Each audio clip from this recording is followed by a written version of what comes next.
Lembaga PBB, Organisasi Meteorologi Dunia atau WMO, kembali memberikan peringatan terkait kondisi perubahan iklim yang melanda dunia.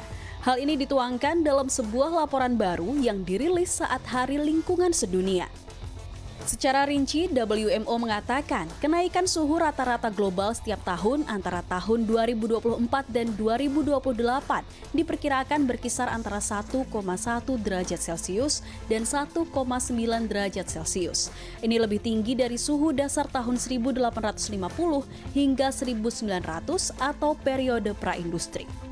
Fenomena ini pun mulai mendorong bencana di seluruh dunia. Ini termasuk gelombang panas yang memecahkan rekor, curah hujan ekstrim dan kekeringan, percepatan kenaikan permukaan air laut dan pemanasan laut, serta berkurangnya lapisan es secara drastis. It is with some concern that we at the WMO once again sound the red alert on climate. As the UN Secretary General has said, it is indeed climate crunch time.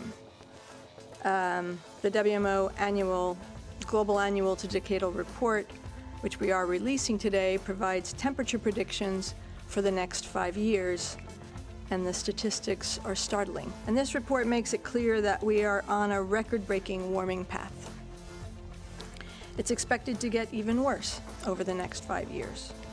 There's an 80% likelihood that the annual average global temperature will temporarily exceed 1.5 degrees above pre-industrial levels for at least one of the next 5 calendar years.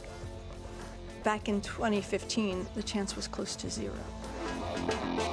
PBB telah memberikan warning negara-negara yang ada di Asia Selatan dan Tenggara kini menghadapi bencana panas sangat ekstrim. Bahkan cuaca panas lebih parah dari yang pernah terjadi sebelumnya.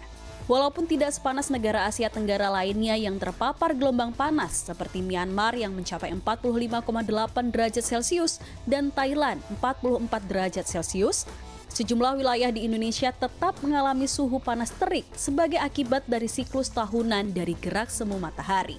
Para warga pun mengeluhkan keadaan ini. Kak Zalfa, ngerasa nggak akhir-akhir ini suhu di Jakarta lebih panas? Iya, bener banget, Kak. Iya sih ngerasa ya, apalagi kayak ini padahal sore ya, harusnya kan dingin ya, tapi ini panas banget sih gitu. Iya ngerasa banget.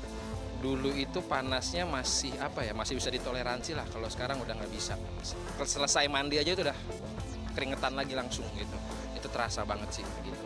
Oke deh Kak, ngerasain perbedaannya tuh kayak seperti apa sih Kak?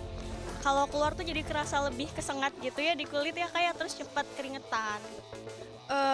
Kayak kulit juga makin kayak kering, padahal kayak sering minum vitamin ya, kayak gitu sih kalau di aku Kak. Kayaknya kalau dulu tuh siang aja kita ngerasa panas, tapi ini dari pagi sampai malam mau tidur juga masih keringetan ya kan, masih gerah gitu.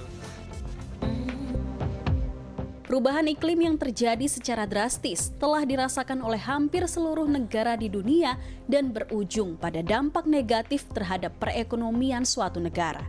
Kepala Badan Meteorologi, Klimatologi dan Geofisika atau BMKG, Dwi Korita Karnawati, menyebut perubahan iklim yang terjadi di dunia memiliki dampak serius bagi perekonomian seluruh negara termasuk Indonesia. Jika situasi hari ini terus dibiarkan, prediksi Food and Agriculture Organization atau FAO yang menyebut pada tahun 2050 dunia akan menghadapi potensi bencana kelaparan bisa menjadi kenyataan. Terbaru, BMKG mengeluarkan peringatan terkait petaka yang mengancam Indonesia. Peringatan ini terkait dengan potensi kebakaran hutan akibat kekeringan yang akan melanda beberapa waktu ke depan. Sejumlah wilayah di Indonesia berpotensi mengalami kekeringan meteorologis pada musim kemarau mendatang.